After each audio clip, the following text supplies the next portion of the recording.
कई सियासी जमातों का रोना शुरू हो गया है। आज सियासी जमातों ने अपनी हार को तस्लीम कर लिया है और आज पेशावर हाई कोर्ट ने तारीखी फैसला दे दिया और इलेक्शन कमीशन का इंट्रा पार्टी इलेक्शन केस में फैसला मुअत्तल कर दिया और कह दिया कि पीटीआई को उसका इंतहाबी निशान वापस दिया जाए। अब कई लोग जो हैं वो फारिग होंगे। अब पाकिस्तान की सियासत में मजेदार इलेक्शन होगा और जब बल्ला चलेगा तो फिर क्या होगा? फिर शेर भी भागेगा, फिर तीर भी टूटेगा, पतंग भी कटेगी, कताब भी गिरेगी, फिर सब कुछ होगा ना। अब बल्ला होगा और बल्ले के इंतहाबी निशान के बाद आप चीखें निकलेंगी। अब बल्ले के इंतहाबी निशान के बाद हालात इस तरह के हो जाएंगे कि वो तमाम सियासी जमातें, कोई वजीर आजम बनने का ख्वाब देख कर बैठा था, कोई वजीर आला बनने का ख्वाब देख कर बैठा था, सबके ख्वाब हो गए चिकनाचूर।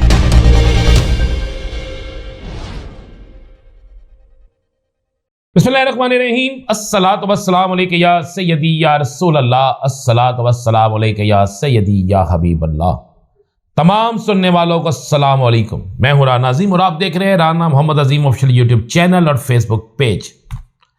याद करें, जिस दिन बल्ले का निशान छीना गया था, जुमे का दिन था, मैंने अपने व्लॉग में वाज़ेह तौर पर कहा था कि यह निशान वापस होगा और मंगल से जुमे के दौरान यह निशान वापस होगा। मेरा व्लॉग रिकॉर्ड पर है और आज यह फैसला हो गया है। आज कई सियासी जमातों का रोना शुरू हो गया है। आज सियासी जमातों ने अपनी हार को तस्लीम कर लिया है। इस वक्त पाकिस्तान के अंदर तमाम की तमाम वो सियासी जमातें जो पीटीआई के खौफ से कभी इलेक्शन से भागने, कभी इलेक्शन के बाइकाट, कभी हल्का बंदियों के खिलाफ और कभी चीफ इलेक्शन कमीशन के खिलाफ दरखास्तें दरवा रही थी, जैसे ही बल्ले का निशान जुमे के रोज छीना गया, उन पार्टियों ने खुशी मनाई, मिठाइयां तकसीम की, कहा कि अब हम अकेले ही लड़ेंगे। हालांकि उसका भी इंतजाम कप्तान ने कर रखा था। असल निशान तो कप्तान की तस्वीर है, असल निशान तो कप्तान का नाम है, लेकिन कानूनी महाज पर भी लड़ाई जारी थी और आज पेशावर हाई कोर्ट ने तारीखी फैसला दे दिया और इलेक्शन कमीशन का इंट्रा पार्टी इलेक्शन केस में फैसला मुअत्तल कर दिया और कह दिया कि पीटीआई को उसका इंतहाबी निशान वापस दिया जाए। पीटीआई का नाम रहेगा। अब महसूस नशिस्तों पे भी पीटीआई के खवातीन, मर्द यानी इकलियती नशिस्तों पे जो हैं उन सब का नाम होगा। अब ख्वाब चकनाचूर होंगे। अब कई लोग जो हैं वो फारिग होंगे। अब पाकिस्तान की सियासत में मजेदार इलेक्शन होगा। ऐसा इलेक्शन जो वाकई इलेक्शन होगा। अब पता चलेगा उन सियासी जमातों को। आज ही मियां शहबाज शरीफ साहब ने कहा ना, इलेक्शन बड़ा अहम है और हम ये बड़े पॉपुलर जमात हैं। कैसी पॉपुलर जमात हैं?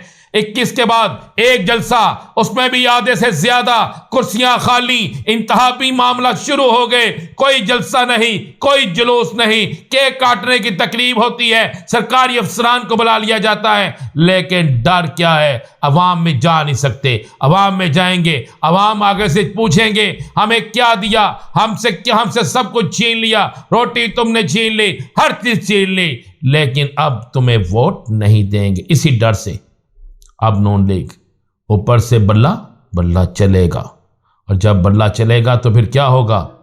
फिर शेर भी भागेगा, फिर तीर भी टूटेगा, पतंग भी कटेगी, कताब भी गिरेगी, फिर सब कुछ होगा ना। तो अब तो बल्ला चलने लगा है। फैसला जो ही आया, आपने देखा तलाल चौधरी साहब की एक प्रेस कॉन्फ्रेंस कम, तकरीर ज्यादा थी। तो अब मैदान में एक तो चीज क्लियर हो गई है कि मैदान में अब पीटीआई होगी और इंतहाबी निशान बल्ला होगा। मैं फिर कह रहा हूं, बल्ला ना भी होता तो उसका इंतजाम कर लिया गया था।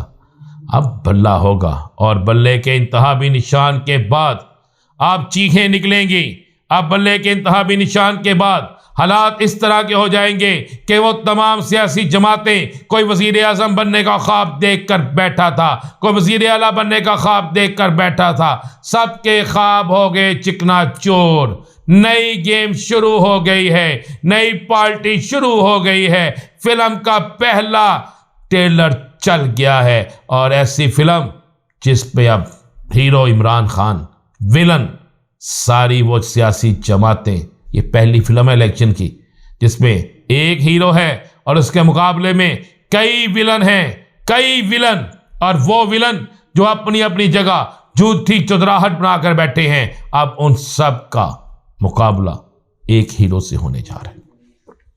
दूसरी तरफ इमरान खान ने तोशाखाना केस में सुप्रीम कोर्ट के लगाए गए इतराज, सजा के खिलाफ जो केस दायर किया था, उसे इतराजात को दूर करके पटिशन दोबारा दायर कर दी।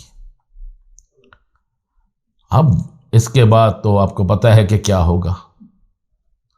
आज दो बड़े काम हो गए। एक, जब बार बार पूछा गया, क्लियर हो गया कि तहरीक इंसाफ के साथ जानबूझकर बोगस किया जा रहा था, तहरीक इंसाफ के साथ खेल खेला जा रहा था, तहरीक इंसाफ को आउट करने की साजिश की जा रही थी। जब बार बार जज साहब ने पूछा, मोहसिस जज साहब ने, बताएं इलेक्शन कमीशन ने इससे पहले कितनी और सियासी जमातें हैं जिनसे इंट्रा पार्टी इलेक्शन के हवाले से ऐसी तफसील पूछी हो, ऐसे जवाब पूछे हो, ऐसे उनके निशान को ख़त्म किया गया हो, उन्हें मुअत्तल किया गया हो, तो कोई जवाब नहीं था। तो क्लियर हो गया, आज इंसाफ जीत गया, आज इंसाफ मिल गया। और जब इंसाफ जीत गया, इंसाफ मिल गया, तो आपको यह खबर दे दूं, आप तहरीक के इंसाफ भी जीतेगी, आप तहरीक के इंसाफ जीतेगी। और अब तहरीक इंसाफ का इंतहाबी निशान बल्ला चलेगा और तहरीक इंसाफ के, आपको पता है, पहले ही हर हल्के में उम्मीदवार मौजूद हैं। एक नहीं, दो नहीं, तीन नहीं, चार नहीं, पांच उम्मीदवार मौजूद हैं। कागजात पे नंबर 1 पीटीआई, और इलेक्शन में भी जो नजर आ रहा है 8 फरवरी को बल्ले का निशान होगा, पीटीआई का जवान होगा और हर तरफ सिर्फ यही आवाज आ रही होगी जो जमीनी हकाइक है। अबाद फारूक जो गिरफ्तार है, उनका मासूम बेटा फौत हो गया, उनके घर में उसके बाद एक और फौत की हो गई। अब शोर मचा है कि उनके घर में पुलिस का रेड हुआ और उनके करीबी लोगों का कहना है कि कहा जा रहा है कि मरियम के मुकाबले में कागजात वापस लो। क्यों भाई? मरियम साहबा तो मशहूर और पॉपुलर लीडर हैं, उनको किस चीज का डर? लड़ें, मैदान मौजूद है, सियासत मौजूद है, आए इलेक्शन लड़ें, जो जीते अवाम जिसको पसंद करे उसको इलेक्शन दे, उसके हक में फैसला आना चाहिए। दूसरी तरफ नून लीग का रोना शुरू हो गया। तलाल चौधरी की प्रेस कॉन्फ्रेंस मैंने आपको बता दी है, अब दीगर भी प्रेस कॉन्फ्रेंस आपके सामने आ गई हैं। और आज के फैसले के बाद पहले जुमा नून लीग का रोना होता था, अब मंगल भी नून लीग का रोना है। और नवाज शरीफ को सालगिरह के एक दिन बाद ये एक बड़ा गिफ्ट मिल गया है और इस गिफ्ट में उनके लिए खुशखबरी नहीं बल्कि कुछ और है। इजाज़त दीजिए, अल्लाह।